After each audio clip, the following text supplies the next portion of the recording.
Hello, everyone. We're here. We're post game. We've made it through the final four, the two games. We've got just the one left, but we're not going to get to that yet.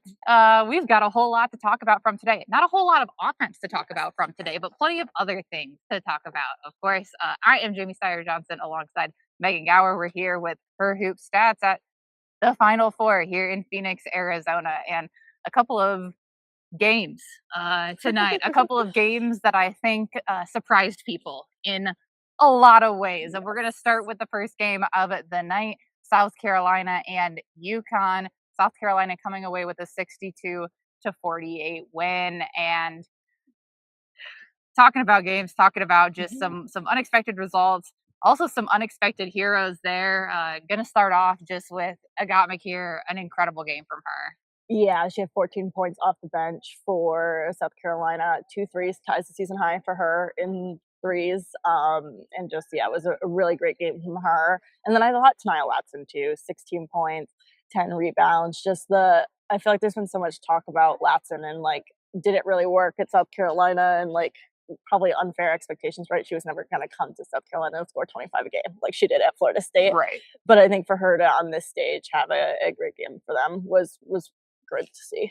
Yeah, it was really interesting just to see kind of the game flow or lack thereof at times. But I mean, Tania Latson, we know she's a scorer. She's someone who knows how to get herself to the basket. She also knows how to get herself to the foul line. 10 of 10 from the free throw line in a game that, free throws were few and far between sometimes, especially on the UConn side, which we will get to, but really just great individual performances from those two. And then Maddie McDaniel, I felt like came in and really is the one that I think pushed South Carolina to the finish line. There was some pressure from UConn that kind of got the Gamecocks out of sorts at times, especially just some kind of uncharacteristic mistakes getting into tough spots for Raven Johnson. And so then when Maddie McDaniel comes in, it seems like, okay, well, now maybe you have an opportunity to push it a little bit further.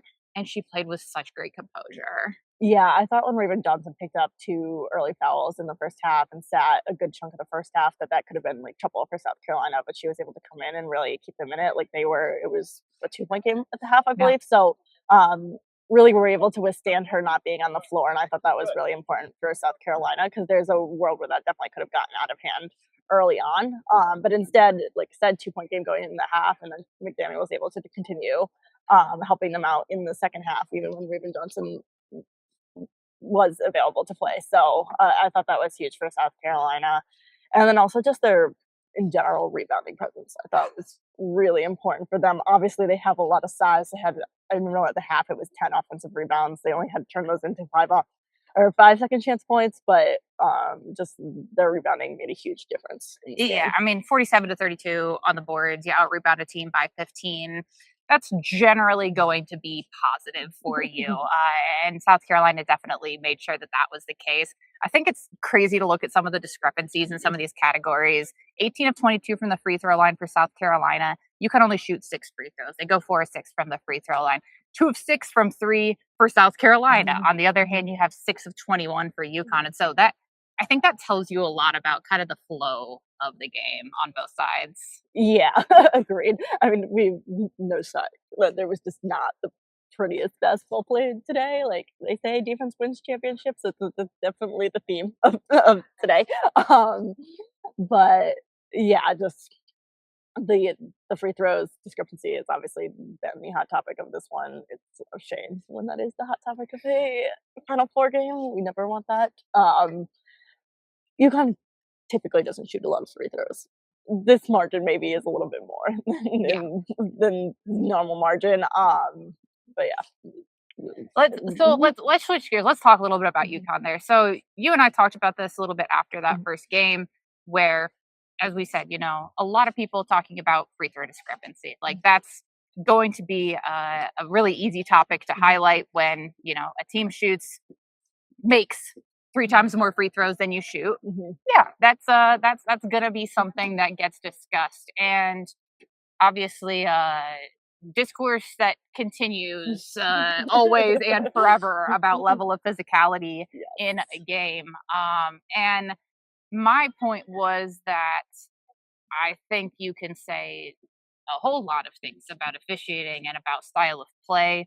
The one thing that I kind of anticipated from UConn that I didn't see, especially in the second half, was coming out of the gate and really trying to reiterate the point of trying to get to the rim. I just felt like they continued to settle for some three pointers. They continued to settle for kind of the mid range, and they didn't really drive it down the lane to the point where you'd be more likely to draw those fouls. Yeah, and I think that's a fair point. Like, there's certainly things they could have done to try to get themselves to the line.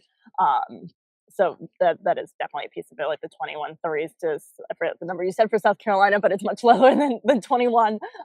So there is obviously just a nature of when you're in the lane that tends to end in more fouls.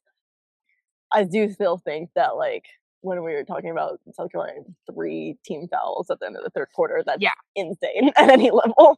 Yeah, because that's the thing is, like, I will like myself both sides it and say the same thing I talked to you about earlier as well, which is that I think there's also the element of the physicality away from the hoop. You know, you're bumping up, you're making it tough to even get to the rim, and so you're trying to say, okay, well, we don't feel like we're getting these calls as much, and so maybe we're going to go for easier shots or the ones that are at least a little bit cleaner. And so, you know, you can see both sides of it, but at the end of the day, I mean, you either get to the free throw line or you either get to the rim or you don't. And I mean, I think the other thing that really jumps out to me is UConn only got 10 layup attempts in the second half. Yeah.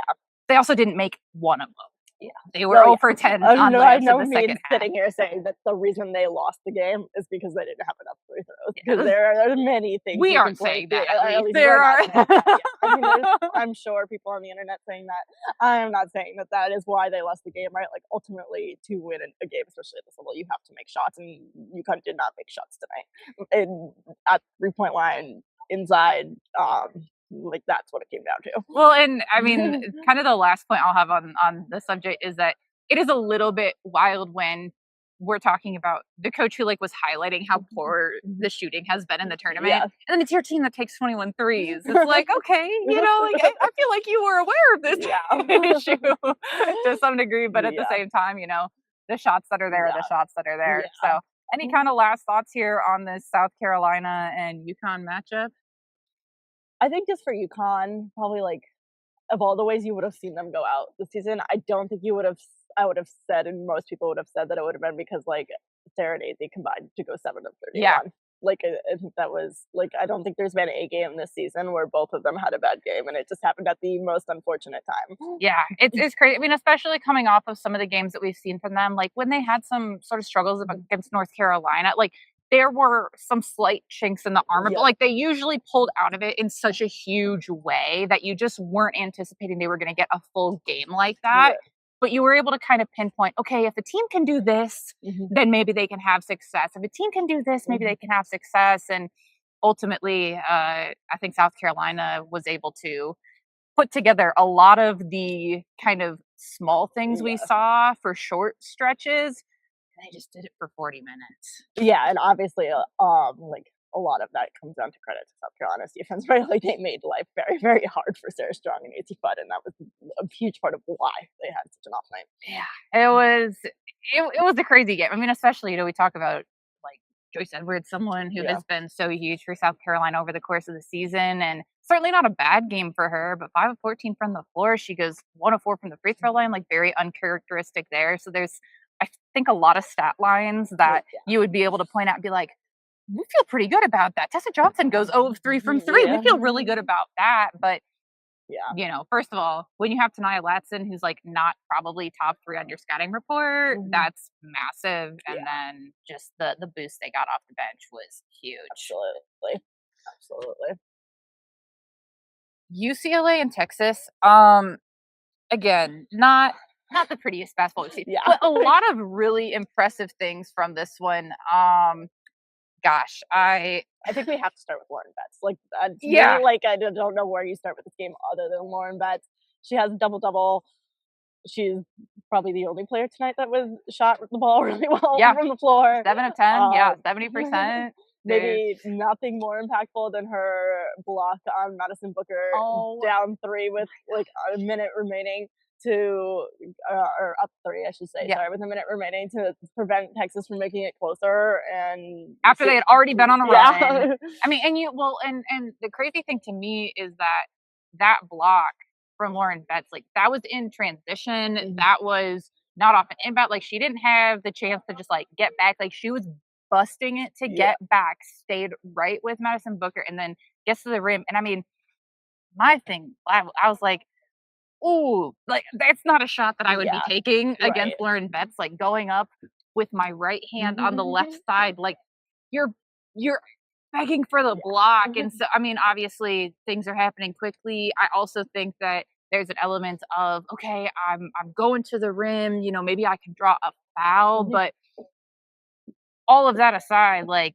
Lauren Betts did what she had to do in really every single facet of this game to will UCLA to the 51-44 win.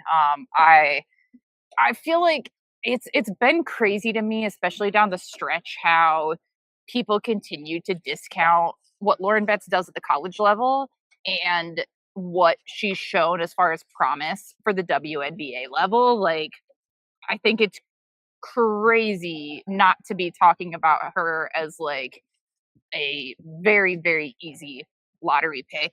She's 6'7". Like she's athletic. She can move up and down the court so well. And then you see that kind of performance where she goes, like we said, 7 of 10. Like she's just never been the player that's gonna get up 25 shots in a game, but she does so many things so well. And I think we've seen her be about as aggressive as she's been in her career in this postseason. Yeah, I think, like you said, she's not going to get 25 shots, but she's going to be very efficient with the shots that she does get. And we saw that tonight, and we've seen it throughout this postseason. And I think when you look at like where UCLA was last year and where they are this year, like she's, even if the numbers aren't like eye popping off the page, like the way she played in this game is why they're playing for a national championship. Well, and I mean, you also look at like, okay, I think it's wild to be looking at the fact that Texas had nearly 50% more shots than UCLA. UCLA shot 44 field goals.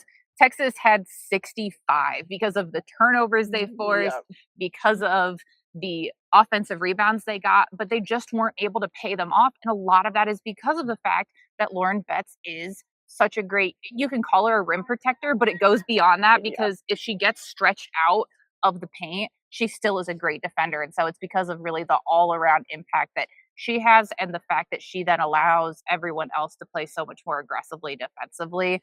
And so, yeah, when you're looking at a team that has 21 more field goal attempts, but they only make 2 more, then something happened. Something happened to force that. Yeah, and I think it's her defensive pressure and just her presence in the lane, but also, like you said, even if she's stepping out, just her size and her ability to guard folks at kind of very different positions on the floor. And the fact that you have Texas, a team that doesn't like to live or die by the 3-point shot, right? Like they don't want to take a bunch of threes. So then when you have your offense relies so heavily on getting in the lane and in 2-point shots, and you have Lauren Betts, it's just like a really hard thing to get your offense going with her in the paint. And as we well know, Lauren Betts has such a great group around her, and I think that that's really what set the tone early, because Lauren Betts was not the primary defender on Madison Booker, and yet Madison Booker 3 of 23 from the floor. I think that especially early on we saw her have to settle for threes a couple times, and you know, you're generally not going to say that Madison Booker settles for the mid-range because she lives for the mid-range. She loves the mid-range, but they were an even higher degree of difficulty than she's used to, and she's used to a high degree of difficulty. I felt like the fact that she was constantly having to really fade away more than she even does on average, and the length of UCLA, I think, really bothered her, and it just ended up completely negating any effect that she had offensively. Yeah, she just really, really struggled from the floor, and a lot of credit due there to UCLA's defense, who just made life very, very difficult for her. Just like she was never able to really get in a rhythm, and that makes life really hard for Texas because a lot of their offense also relies on her. Like they don't rely on the 3; they rely on getting in the lane. You couldn't get in the lane, and then you don't get what you're expecting from Madison Booker, and that's a really hard recipe to win with. Well, and that was, I think, the big stylistic difference between these two games today, in that in the first game we had two teams that enjoy a pretty solid level of balance. Like they have several players that have pretty similar usage rates, right? And then in the second game you have Madison Booker that's kind of head and shoulders above the rest, and you have Lauren Betts that's kind of head and shoulders above the rest. And in this game, it was that Lauren Betts was so efficient. She didn't force things. I thought her passing was amazing. There were so many great passes she made, and the team didn't make all the shots that she passed into, but she really wasn't turning the ball over very often when she was getting double, triple teamed. It happened a couple times. You know, the team had 23 turnovers, but it wasn't live ball. It wasn't down there quite as often. I will say, my goodness, UCLA is very lucky that Texas didn't get a couple more rolls, because when they were able to make a shot, they put on the press, and UCLA simply could not figure out the press. Yeah, which is surprising on a team full of seniors and full of, like, they have a lot of different people bring the ball to the floor, right? Like, yes, Kiki Rice is the point guard, but like all, like, everyone, even Lauren Betts sometimes, like everyone on that team can bring the ball up the floor. Like, I just, like, for that team to not be able to figure out the press is kind of mind-boggling.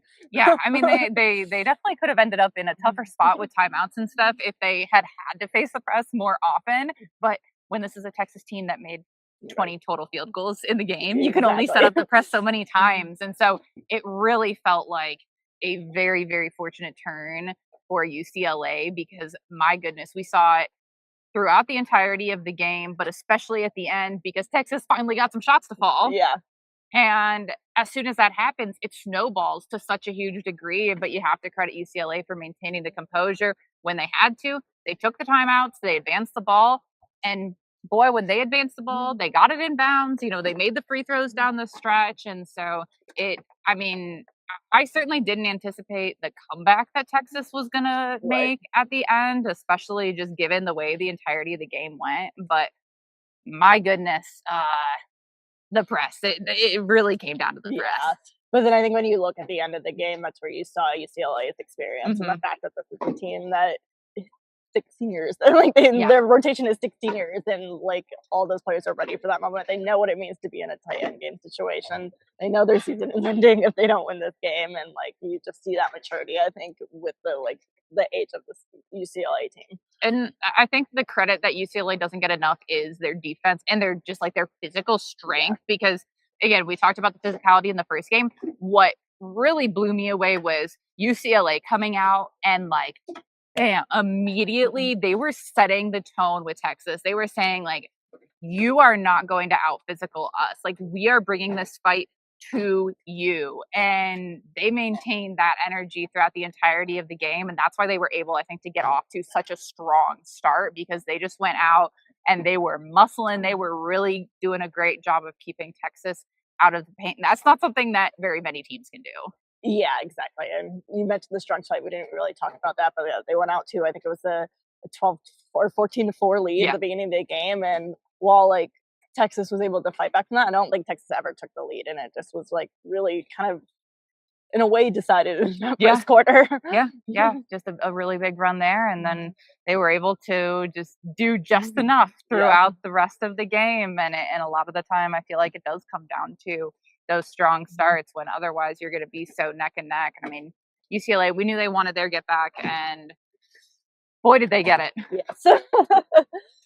So let's really briefly look ahead. What are you most excited about with this UCLA and South Carolina matchup that we have ahead of us? I do love that it's a matchup we haven't seen this season yet. Yes. Like, it's a new game. Like, we haven't seen this matchup. So it's not something we can be like, oh, we looked at this in November and that's what happened. Which obviously, I mean, that didn't matter for Texas UCLA. The opposite happened today. But I think just looking forward to seeing a new matchup.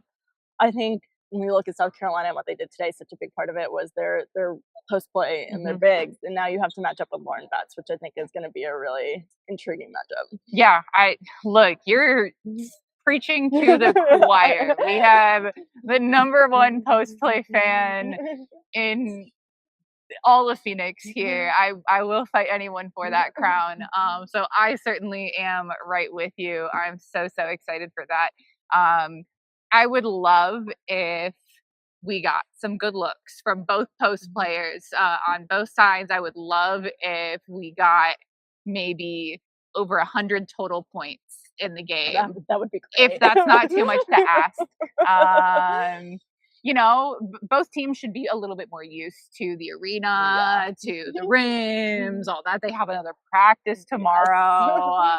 So whatever it takes, I would just love to not be talking about the defense for 80% of our post game on Sunday. A little more offense would be nice for sure.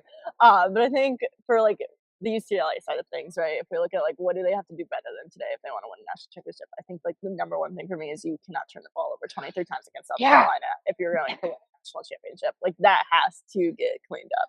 Well, and what a great thing to be able to point at. Like if we turn it over less than 23 times, like we're doing better already. So, you know, you obviously want to like drastically reduce that number, but there's a really large like gap between ideal and where you were at. And so there's a lot of ways that you can go about improving that, I think. So certainly a lot of opportunity there. But you know, South Carolina is going to be looking to kind of force some of the same and see if they can't capitalize on it.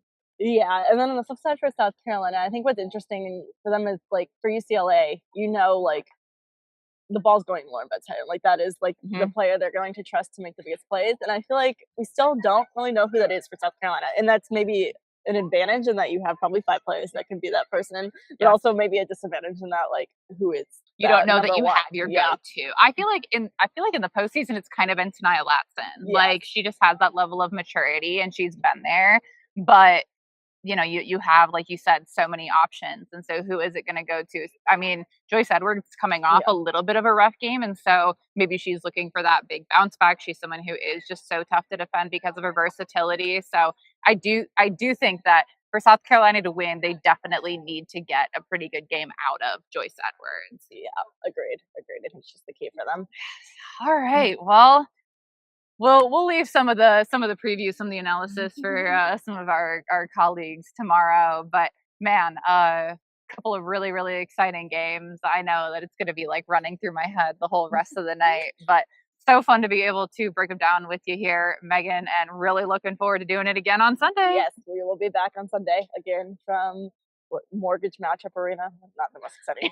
Name, but back from Phoenix. Back Sunday from Phoenix with on a national Sunday. Champion.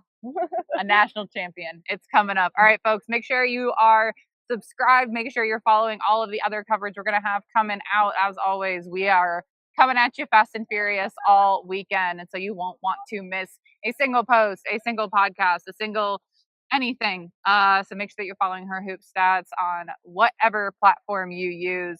And we will be back with you. Us two will be back with you Sunday. We've got more content coming at you tomorrow on Saturday. Thanks, folks. Talk to you next time.